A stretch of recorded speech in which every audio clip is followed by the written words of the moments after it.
These are the 4 killers of a business in a recession. These are the 4 killers of potential. These are the 4 killers of leadership. Like, just fill in the blank at the end, but these are it. Number 1, your lack of discipline. Our lack of discipline is missing opportunities. Number 2, your tendency as a leader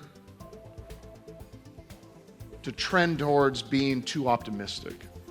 Things are going to improve, so we don't take action. Just wait it out. Number 3, boredom. We get bored with what works, so we start working on what doesn't work.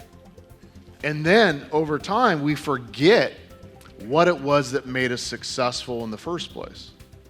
But the agents, we get bored, so we try to come up with some creative way to be successful. And then number 4 is impatience. Our lack of patience causes us to flip properties instead of fix our business.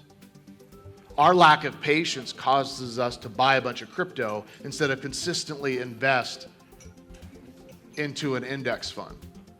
So if we could think through the problems that we've created in our lives in the last couple of years, I bet you that this room could come up with an example of how a lack of discipline got your business to the state it's in today. We live in these 4 for a few reasons. And you can ask yourself what your reason is, but we live in a lack of discipline because we think that the discipline that's required is actually more time than it actually is.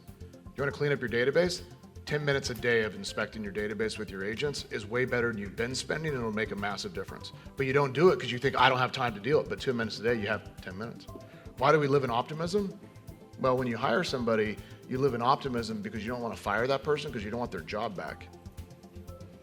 So you're like, it's going to work out. They'll figure it out. Like, they need some more coaching because you don't want it back. And you live in this optimistic state where you keep people in certain roles for longer than you should because you just are afraid of getting that job back. That has a consequence.